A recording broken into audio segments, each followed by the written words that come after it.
Olá, seja bem-vindo à leitura da Bíblia 365. Hoje vamos continuar no dia 6 de junho, o dia 187. Em 1 Crônicas, capítulo 2, versículo 18, até o capítulo 4, versículo 4. Calebe, filho de Esrom, teve filhos com sua esposa Zuba e com Jeriote. Os filhos de Azuba foram Jézer, Sobabe e Ardão. Quando Azuba morreu, Calebe se casou com Efratas e teve com ela um filho chamado Ur. Ur gerou Uri. Uri gerou Bezalel. Quando Esrom tinha 60 anos, casou-se com a irmã de Gileade, filha de Marquir. Tiveram um filho chamado Segube. Segube gerou Jair, que governou 23 cidades na terra de Gileade. Contudo, Jesur e Arã tomaram as cidades de Jair, além de Kenate e os 60 povoados ao redor. Todos esses foram descendentes de Maquir, pai de Gileade. Logo depois que Esrom morreu na cidade de Calebe e Efrata, sua esposa Ábia deu à luz a um filho chamado Assur, pai de Tecoa. Os filhos de Jeramel, filho mais velho de Hezron, foram Raum, o mais velho, Buna, Orem, Ozem e Aias. A Tara, segunda esposa de Jeramel, teve um filho chamado Ronão. Os filhos de Raum, filho mais velho de Jeramel, foram Maaz, Jamim e Eker. Os filhos de Onã foram Samai e Jada. Os filhos de Samai foram Nadab e Absur. Os filhos de Absur, com sua esposa Abiail, foram Abaã e Molid. Os filhos de Nadab foram Seled e Apaim. Seled morreu sem filhos, mas Apaim teve um filho chamado Ize. O filho de Ize se chamava Sesam. O filho de Sesam, Alai. Os filhos de Jada, irmão de Samai, foram Jeter e Jonatas. Jeter morreu sem filhos, mas Jonatas teve 2 filhos, Belete e Zaza. Todos esses foram descendentes de Jeramel. Sesam não teve filhos, mas teve filhas. Tinha também um servo egípcio chamado Jará. Sesam deu uma de suas filhas em casamento a Jará. E eles tiveram um filho chamado Atai. Atai gerou Natã. Natã gerou Zabade. Zabade gerou Eflau. Eflau gerou Obed. Obed gerou Jeu. Jeu gerou Azarias. Azarias gerou Heles. Heles gerou Eleazar. Eleazar gerou Sismai. Sismai gerou Salom. Salom gerou Jecamias. Jecamias gerou Elisama. Um dos descendentes de Calebe, irmão de Jeramel, foi Messa, o filho mais velho. Messa gerou Zif. Outros descendentes de Calebe foram os filhos de Marassa, pai de Hebron. Os filhos de Hebron foram Corá, Tapua, Requem e Sema. Sema gerou Raão. Raão gerou Jorqueão. Requem gerou Samai. O filho de Samai se chamava Maom. Maom foi o pai de Bet-zur. Ifá, concubina de Calebe, deu à luz Harã, Musa e Gazés. Harã gerou Gazés. Os filhos de Jadai foram Regem, Jotão, Gessã, Pelete, Efá e Saf. Maaca, outra concubina de Calebe, deu à luz Seber e Tiraná. Também deu à luz Saf, pai de Madmana, e Seva, pai de Maquibena e de Gibeá. Calebe também teve uma filha chamada Axa. Todos esses foram descendentes de Calebe. Os filhos de Ur, filho mais velho de Efrata, esposa de Calebe, foram Sobal, fundador de Kiriat Jearim, Salma, fundador de Belém, e Haref, fundador de Bet-Gader. Os descendentes de Sobal, fundador da Kiriat Jearim, foram o povo de Haroé, metade dos Manatitas, e os clãs de Kiriat Jearim, os Itritas, os Fateus, os Sumateus e os Misraeus, dos quais descenderam os povos de Zorá e Estaol. Os descendentes de Salma foram o povo de Belém, os Netofatitas, o povo de Atarote Bet-Joabe, a outra metade dos Manatitas, os Zoreus e as famílias dos escribas que viviam em Jabes, os Tiratitas, os Simeatitas e os Sucatitas. Todos esses foram os queneus descendentes de Ramate, pai do clã de Recabe. Estes são os filhos de Davi que nasceram em Hebrom. O mais velho era Aminon, filho de Ainoã, de Jezreel. O segundo era Daniel, filho de Abigail, do Carmelo. O terceiro era Absalão, filho de Maaca, filha de Talmai, rei de Gesur. O quarto era Adonias, filho de Hagite. O quinto era Cefatias, filho de Abitail. O sexto era Itrião, filho de Eglá, esposa de Davi. Esses foram 6 filhos de Davi nascidos em Hebrom, onde ele reinou por 7 anos e meio. Depois, Davi reinou por 33 anos em Jerusalém. Os filhos de Davi, nascidos em Jerusalém, foram Samua, Sobabe, Natã e Salomão. A mãe deles era Batseba, filha de Amiel. Davi também teve outros 9 filhos: Ibar, Elisua, Eupalete, Nogã, Nefeg, Jáfia, Elisama, Eliada e Elifelete. Todos esses foram filhos de Davi, além dos filhos que teve com suas concubinas. Davi também teve uma filha chamada Tamar. Os descendentes de Salomão foram Roboão, Abias, Asa, Josafá, Jeroão, Acasias, Joás, Amazias, Uzias, Jotão, Acás, Ezequias, Manassés, Amon, Josias.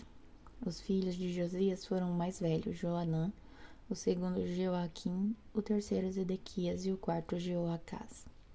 Os sucessores de Joaquim foram seu filho Joaquim e seu irmão Zedequias.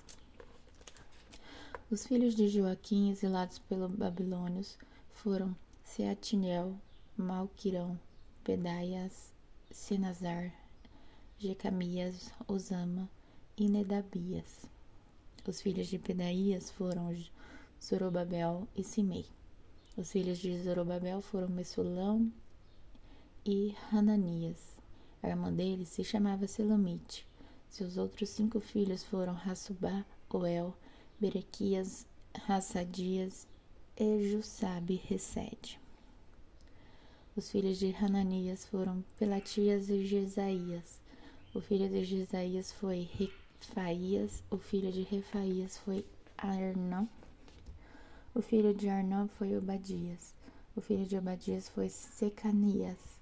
Os descendentes de Secanias foram Semaías e seus filhos Ratus, Igal, Bariá, Nearias e Safate, 6 ao todo. Os filhos de Nearias foram Elionai, Ezequias e Azricão, 3 ao todo. Os filhos de Elionai foram Rodavias, Eliasiabe, Pelaías, Acube, Joanã, Delaías e Anani, 7 ao todo. Os descendentes de Judá foram Pérez, Hezron, Carme, Hur e Sobal. Reaías, filho de Sobal, gerou Jate. Jate gerou Aumai e Lade. Esses foram os clãs dos Zoratitas.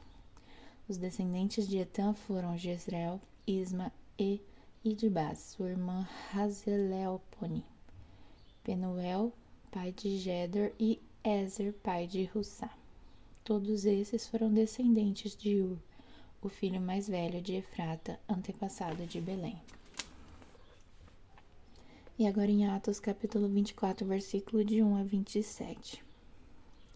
5 dias depois, o sumo sacerdote Ananias chegou com alguns dos líderes do povo e um advogado chamado Tértulo, para exporem ao governador suas causas contra Paulo. Quando Paulo foi chamado, Tértulo apresentou as acusações. Excelentíssimo Félix, o Senhor tem proporcionado a nós judeus um longo período de paz e com perspicácia tem realizado reformas que muito nos beneficiam. Por todas essas coisas, nós lhe somos extremamente gratos. Contudo, não desejo tomar seu tempo, por isso peço sua atenção apenas por um momento. Constatamos que este homem é o perturbador que vive causando tumultos entre os judeus e todo o mundo. É o principal líder da seita conhecida como os Nazarenos. Quando o prendemos, estava tentando profanar o templo. Nós queríamos julgá-lo de acordo com a nossa lei, mas Lisias, o comandante do regimento, usou de força e o tirou de nossas mãos, e ordenou a nós, os acusadores, que nós apresentássemos perante o Senhor. Nossas acusações poderão ser confirmadas quando o Senhor interrogar Paulo pessoalmente. Os outros judeus concordaram e declararam ser verdadeiro o que Tértulo tinha dito. Quando Paulo recebeu um sinal do governador para falar, disse: Sei que o Senhor tem julgado questões dos judeus há muitos anos e, portanto, apresento-lhe a minha defesa de bom agrado. O Senhor poderá verificar com facilidade que cheguei a Jerusalém não mais do que 12 dias atrás para adorar no templo. Meus acusadores não me encontraram discutindo com ninguém no templo, nem causando tumulto em nenhuma sinagoga, nem nas ruas da cidade. Eles não podem provar as acusações que fazem contra mim. Reconheço, porém, que sou seguidor do caminho, que eles chamam de seita. Adoro o Deus de nossos antepassados e creio firmemente na lei judaica e em tudo o que está escrito nos profetas. Tenho em Deus a mesma esperança destes homens, de que ele ressuscitará tanto os justos como os injustos. Por isso procuro sempre manter a consciência limpa diante de Deus e dos homens. Depois de estar ausente por vários anos, voltei a Jerusalém com dinheiro para ajudar meu povo e apresentar ofertas. Meus acusadores me viram no templo depois que completei minha cerimônia de purificação. Não havia multidão nenhuma ao meu redor e nenhum tumulto. Só estavam ali alguns judeus da Ásia, e são eles que deveriam estar aqui diante do Senhor para me acusar, se tem algo contra mim. Pergunte a estes homens que aqui estão de que crimes o conselho dos líderes do povo me considerou culpado, exceto pela ocasião em que gritei: Estou sendo julgado diante dos senhores porque creio na ressurreição dos mortos. Nesse momento, Félix, que tinha bastante conhecimento sobre o caminho, interrompeu a audiência e disse: Esperem até Lísias, o comandante do regimento, chegar. Então decidirei o caso de vocês. Ordenou que um oficial mantivesse Paulo sob custódia, mas lhe deu certa liberdade e permitiu que seus amigos o visitassem e providenciassem aquilo de que ele precisava. Alguns dias depois, Félix voltou com sua esposa Drusila, que era judia. Mandou chamar Paulo e os dois ouviram enquanto ele lhes falava a respeito da fé em Cristo Jesus. Quando Paulo passou a falar da justiça divina, do domínio próprio e do dia do juízo que estava por vir, Félix teve medo e disse: Pode ir por enquanto. Quando for mais conveniente, mandarei chamá-lo outra vez. Félix também esperava que Paulo lhe oferecesse dinheiro, de modo que mandava buscá-lo com frequência e conversava com ele. Assim se passaram 2 anos e Félix foi sucedido por Pórcio Festo. E uma vez que Félix desejava obter a simpatia dos judeus, manteve Paulo na prisão. Agora em Salmos capítulo 4, versículo de 1 a 8. Ao regente do coral, o Salmo de Davi para ser acompanhado com instrumentos de corda. Responde-me quando me clamo a ti, ó Deus, que me faz justiça. Livra-me de minha angústia. Tem compaixão de mim e ouve minha oração. Até quando vocês jogarão minha reputação na lama? Até quando farão acusações infundadas e continuarão a mentir? Estejam certos disso, o Senhor separa o fiel para si, o Senhor responderá quando eu clamar a ele. Não pequem ao permitir que a ira os controle, reflitam durante a noite e permaneçam em silêncio. Ofereçam sacrifícios exigidos e confiem no Senhor. Muitos dizem, quem nos mostrará o bem? Que a luz do teu rosto brilhe sobre nós, Senhor. Tu me deste alegria maior àqueles que têm fartas colheitas de cereais e vinho. Em paz me deitarei e dormirei, pois somente tu, Senhor, me guardas em segurança. E agora em Provérbios, capítulo 18, versículo de 16 a 18. As portas se abrem para quem dá presentes. Eles dão acesso às pessoas importantes. Quem fala primeiro no tribunal parece ter razão, até que seu oponente comece a lhe fazer perguntas. Lançar sortes acaba com discussões e resolve contendas entre adversários poderosos. Até amanhã, no dia 7 de julho.